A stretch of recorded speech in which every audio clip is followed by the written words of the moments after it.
All right, ladies and gentlemen, to get you through the weekend, we've got Tim Laird, who you can't see it on the radio right now, but we should call him Professor Tim Laird, King of Cocktails, America's Chief Entertaining Officer. Hello again.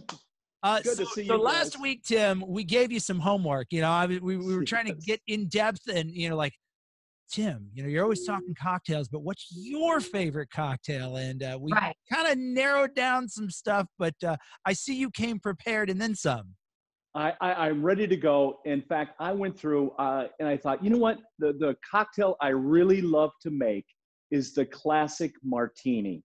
And I even got the martini bow tie for the occasion. So it makes you sound more astute. I'll tell you that. It does.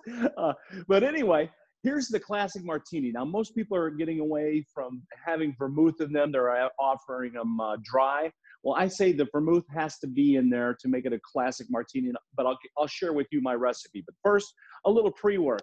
Okay. What you want to do is chill your glassware.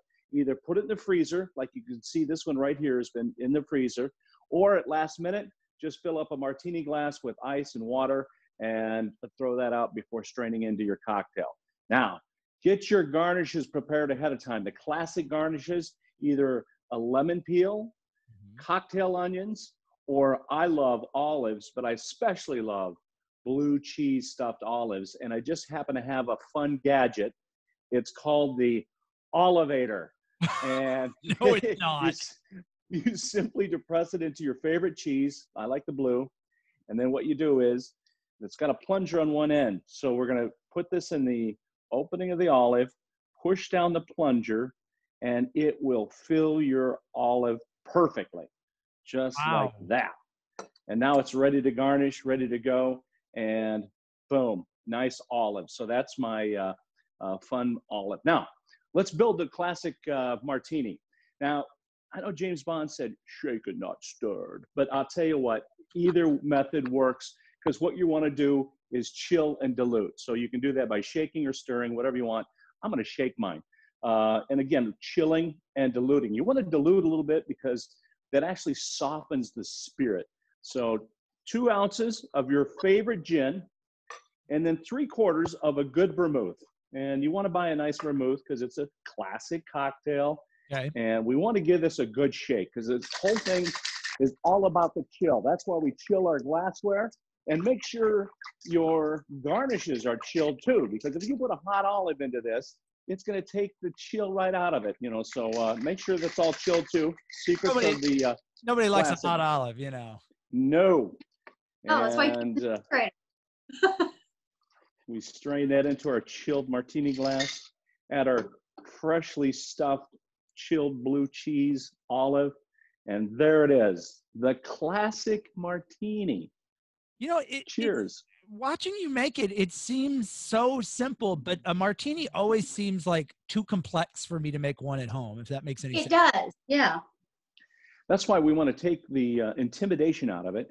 Just start with a good gin, have a little bit of vermouth, chill your glass, and get your garnish ready, and that's all there is. And my recipe for a martini is 2 ounces of gin, 3/4 ounce of dry vermouth. Nice. I like that. You know what? One of these days, I might be classy enough to have a Classic Martini. I don't know. Absolutely. Or I'll make one for you. Speaking of which, you gave me an assignment to demonstrate one of my favorite cocktails to make.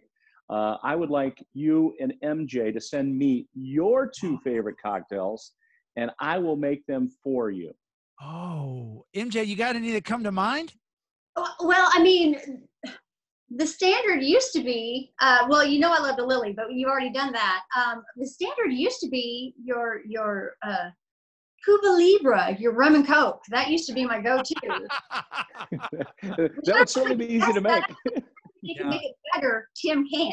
So I'm going to have to ponder this because what I don't need is I don't need him to make a bourbon on the rocks because, he would make it fancier and make it look more fun than I do. But, I don't need him to make that. So I've got to really give this some thought. Maybe do some sampling at home.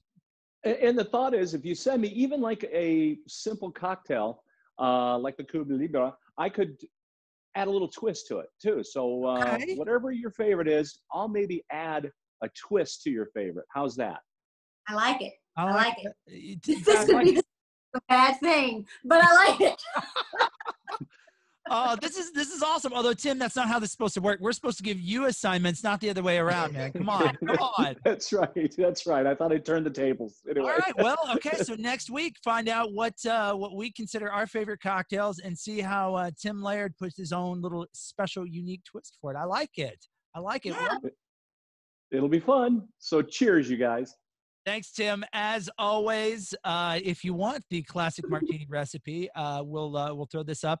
And don't forget, you can see this video on our YouTube page, so you can watch how the master bartender makes a classic martini.